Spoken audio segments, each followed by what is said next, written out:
J'ai eu une pensée. Et la pensée était tellement remuant pour l'âme que c'était soit de Dieu, soit du diable. Parce que j'avais auparavant tout laissé tomber, toute notion de relation. J'ai tout laissé tomber pour poursuivre Dieu. Et je faisais la promotion d'un livre à l'époque et j'ai dit à Dieu, soit c'est toi, soit c'est le diable. Et tu dois me faire savoir lequel de vous deux c'est. Et donc, la seule façon d'obtenir cette vérité était de sacrifier mon cœur, ce que je ressentais pour Sarah. Vous avez ce que beaucoup de gens considèrent comme un mariage de rêve. Vous faites un ministère ensemble, des affaires ensemble, vous voyagez dans le monde entier ensemble, vous avez l'air d'être amoureux, vous avez cette grande famille. Beaucoup de gens se posent cette question. Existe-t-il le grand amour? Est-ce que vous pensez à l'autre comme étant le bon et comment savez-vous si quelqu'un est le bon? Je suis l'élu et je sais que c'est une chose dont je suis sûre. C'est que c'est moi pour lui et lui pour moi. Oui, raconte notre histoire, bébé. Comment as-tu su que j'étais la bonne? Non, je suis d'accord. Eh bien, il y a eu la première rencontre où c'était strictement platonique. Il n'y avait aucun intérêt romantique. Ce qui est surnaturel maintenant que je repense à ce jour, elle était tout aussi belle et tout aussi éloquente. Elle était ce qu'elle était. Mais pour une raison quelconque, lors de cette première rencontre, c'était presque comme si Dieu m'avait protégé des yeux de cela. Cependant, et environ un mois plus tard, lorsque nous nous sommes rencontrés encore une fois lors d'une conférence, les écailles ont été retirées de mes yeux. Témoigne, monsieur. Mais il y avait un certain nombre de choses. Il y avait deux choses. La première, c'est qu'à cette conférence particulière et d'une manière surnaturelle, il y avait 10 000 personnes dans la salle, mais Dieu nous a fait asseoir juste à côté l'un de l'autre au premier rang de cette conférence. Le pasteur qui se trouvait être son père, le bishop T.D. Jakes, clôturait la conférence et il a dit « Je veux que vous preniez la main de la personne qui est à côté de vous. Nous allons prier. » Je saisis la main de Sarah pour prier, tout d'abord avec mes jambes qui se mettent à trembler parce que bon, je saisis quand même la fille du bishop T.D. Jakes. Bon, on va même pas parler de cette partie, d'accord? Mais une fois que mes genoux se sont calmés, lorsque j'ai pris sa main, c'était... Je n'avais jamais rien ressenti de tel auparavant. C'était comme si je ne prenais pas la main d'un étranger. C'était comme si ce n'était pas la première fois que je tenais sa main. Il y avait une familiarité que j'ai remarquée. Et je ne savais pas si c'était quelque chose de spécial, mais je l'ai remarqué. À ce moment-là, juste après, elle s'est tournée vers moi ce soir-là, après la prière, au nom de Jésus, Amen, et elle dit, je viens à Los Angeles dans quelques semaines, est-ce qu'on pourrait aller dîner ensemble? Ok. Hey! Maintenant, écoute, je veux ajouter quelque chose à cette histoire. Ah, c'est très bien. Avant la prière, il y avait un service, un message de dévotion. Oui, bien sûr, Et bien sûr. Oui. la personne qui était assise à côté de moi, le pasteur Touré à l'époque, m'interrompait pendant le service. Je ne sais pas ce que vous faites dans votre église, mais il disait, vous connaissez ça? Et c'est mon passage préféré. Et j'étais comme, il veut me nourrir, et c'est évident. C'est écrit sur son visage.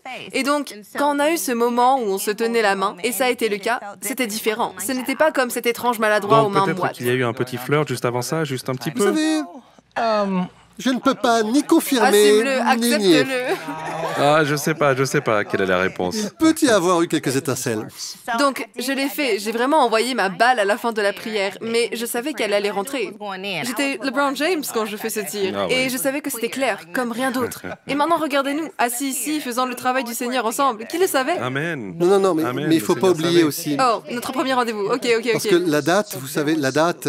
En fait, je parle de ça dans un message que j'enseigne intitulé « 5 clés pour identifier votre âme sœur ». Mais il y avait de l'alchimie, il y avait une connexion. Et puis, elle vient à Los Angeles, et donc nous allons dîner. Et nous avons fait la fermeture du restaurant.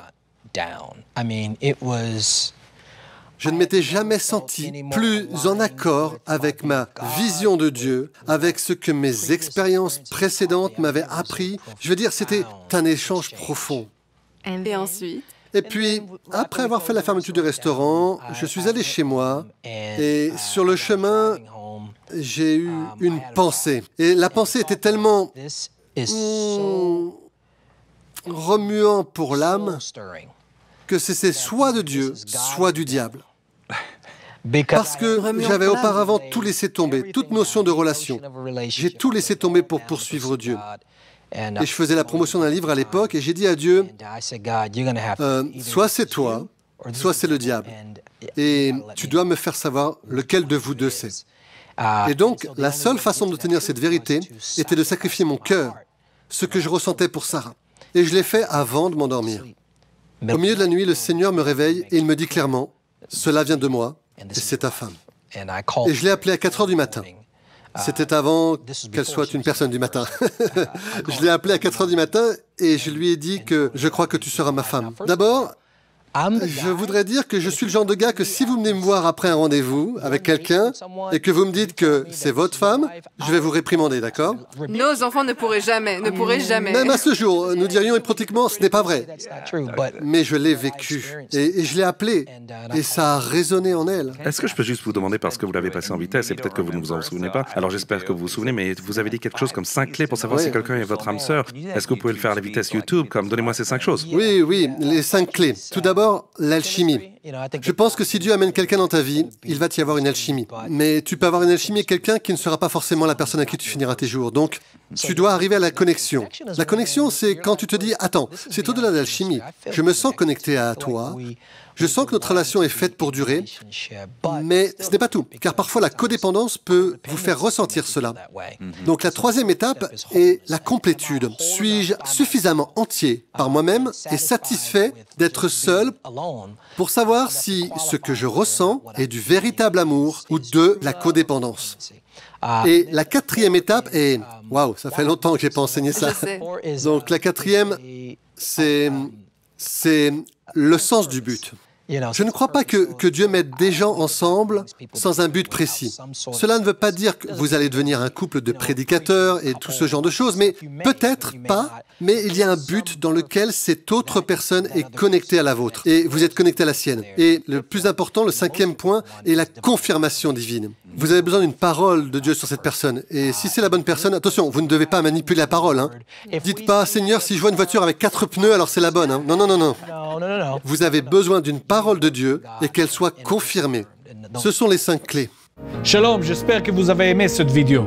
Abonnez-vous pour ne pas rater nos programmes. Merci de faire partie de notre famille TBN. Que Dieu vous bénisse. Shalom de Jérusalem.